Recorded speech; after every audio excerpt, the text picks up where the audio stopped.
Shalom, kami dari Bapak Sepanjang Kehidupan, satu kegerakan untuk membangkitkan para ayah, para bapak, laki-laki yang berkeluarga, agar mereka berperan dan berfungsi. Hari ini, saya Antonius Nathan, kita ingin berbicara mengenai satu topik yang selalu klasik, yaitu ketidakhadiran ayah dalam keluarga. Ketidakhadiran baik secara fisik maupun emosional menciptakan kekosongan yang signifikan dalam perkembangan kepribadian anak. Dan ini menciptakan dinamika di dalam keluarga dan dapat dimanifestasikan dalam berbagai bentuk, mulai dari perceraian, kematian, hingga keterlibatan yang minim dalam pengasuhan. Dampaknya meluas pada identitas anak, stabilitas emosional, dan pembentukan karakter. Gerakan Bapak Sepanjang Kehidupan berupaya meminimalisir masalah dengan mengembalikan peran ayah yang aktif dan bertanggung jawab dalam keluarga berlandaskan Alkitab. Nah, ada bersama kita Pendeta Gatot Emmanuel. Terbalik Pak, Emmanuel Gatot. Jadi keselamatan dulu ya yang harus disampaikan. Ya, selamat datang Pak Emmanuel. Ya, terima kasih Pak, terima kasih. Jadi Pak Emmanuel ini seorang aktivis, gembala sidang, seorang profesional dalam bidangnya, dan tentu sudah berkeluarga Pak? Sudah. Memiliki putra-putri? 1 putra, 1 putri, dan yang pasti 1 istri. Oke. Anak di usia berapa hari ini?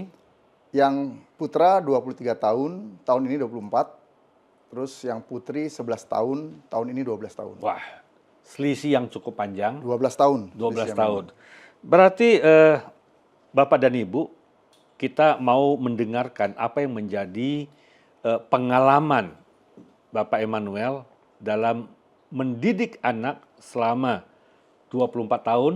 Ya, kurang lebih dari sejak mulai lahir anak yang pertama.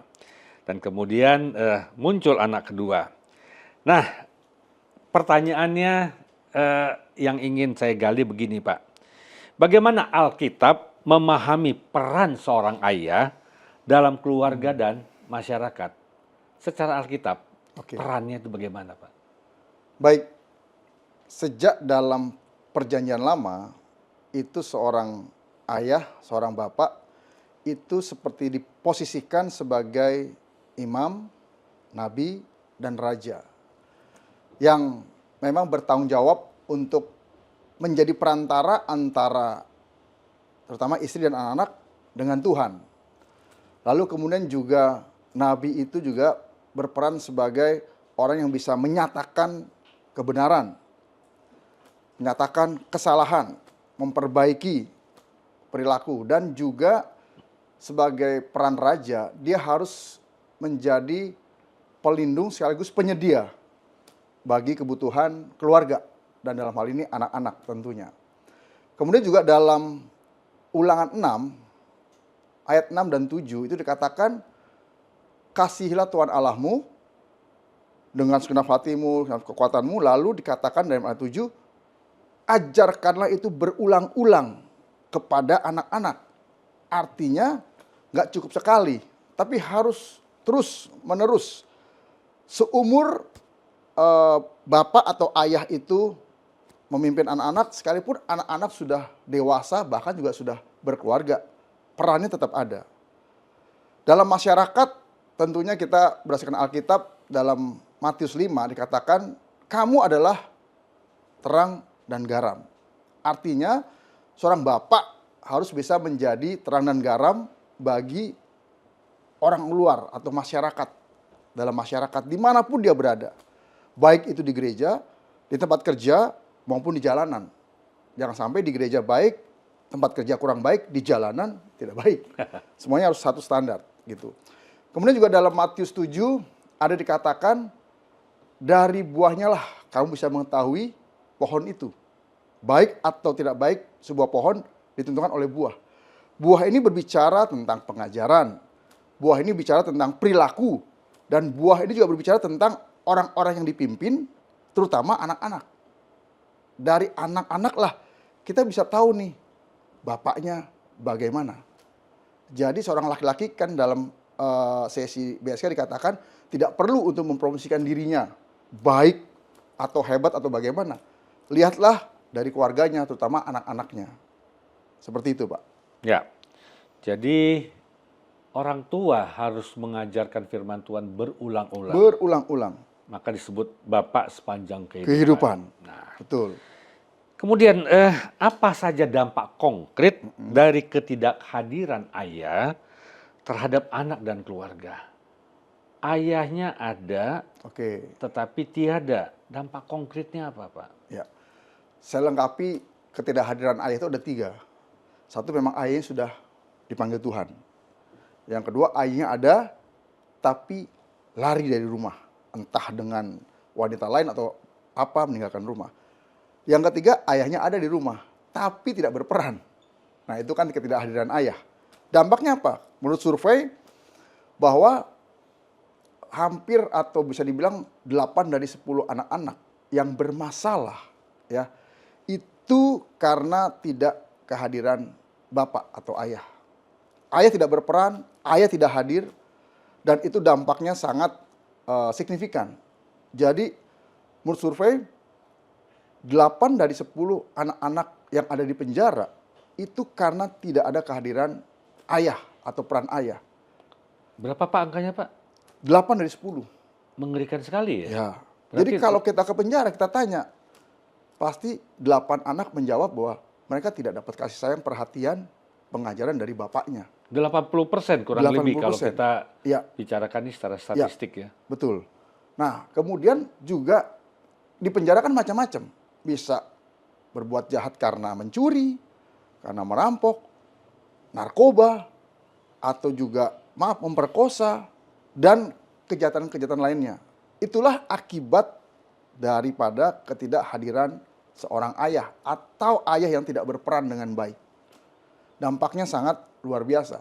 Ada satu statement dari seorang rabi Israel yang pernah saya dengar, itu mengatakan begini, kalau orang tua, terutama ayah, tidak mendidik, mengajar anaknya dengan baik, dia sedang membesarkan seorang penjahat. Ya. Faktanya memang begitu Seperti ya, karena itu. angka-angka di dalam penelitian ketiadaan seorang ayah mengakibatkan hal-hal negatif dalam diri anak. Betul. Dari sejak kecil hingga Betul. dewasa. Betul. Kalaupun tidak masuk penjara karena kriminal, anak-anak punya perilaku yang tidak normal, Jadi tidak baik.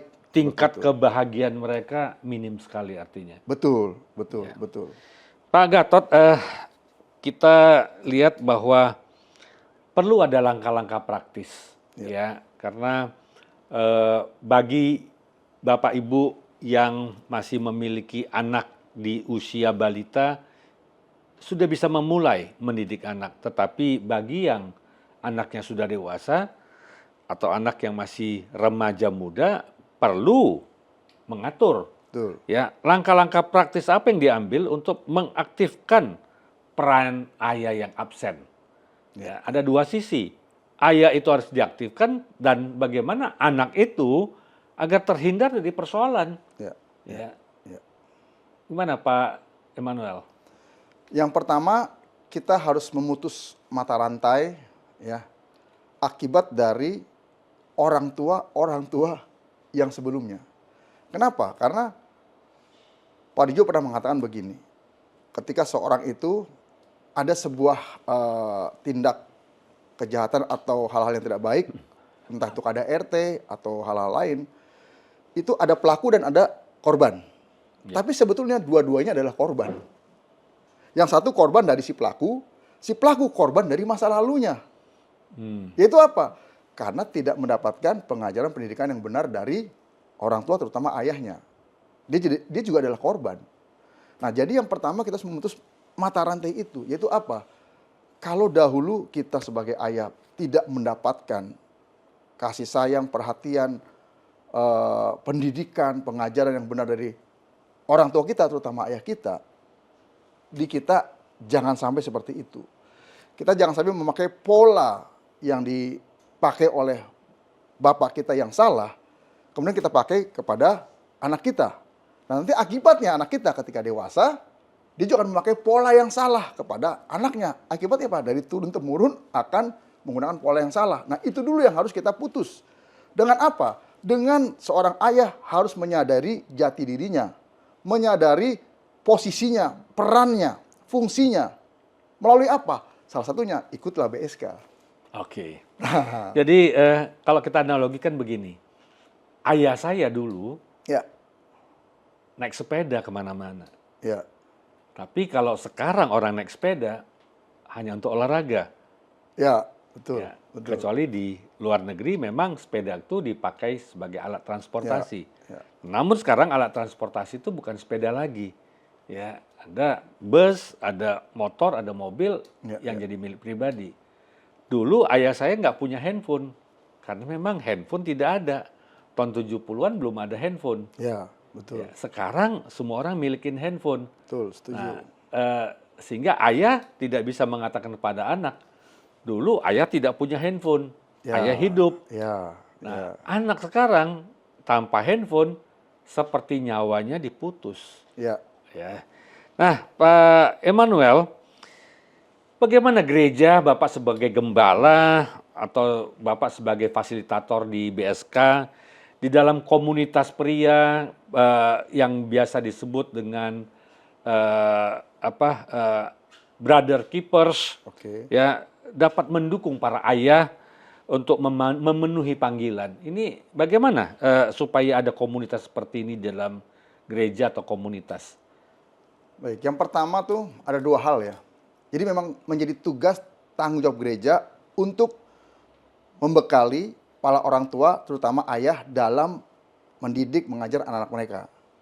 Tapi ingat, gereja jangan mengambil alih fungsi dari orang tua. Sehingga akhirnya semua kegiatan, segala sesuatunya dipusatkan di gereja. Peran orang tua jadi berkurang karena anak-anak selalu ke gereja, dan gereja akhirnya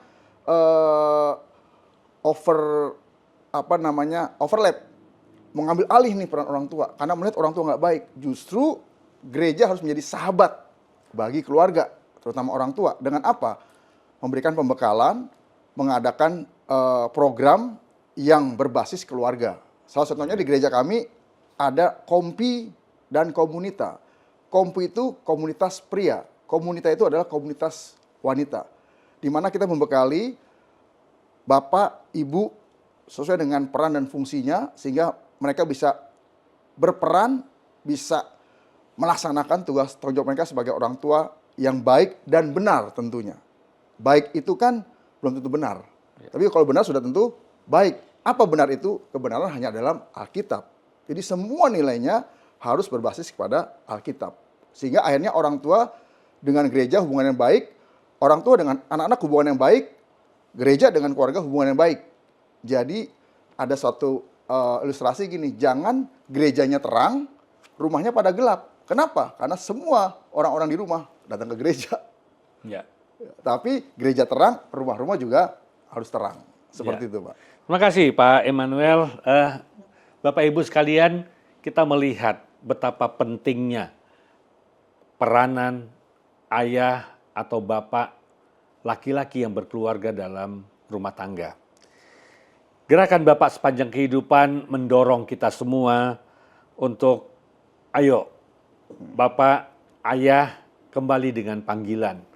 Karena panggilan sebagai ayah adalah panggilan yang unik, panggilan yang khusus, dan ini merupakan mandat ilahi.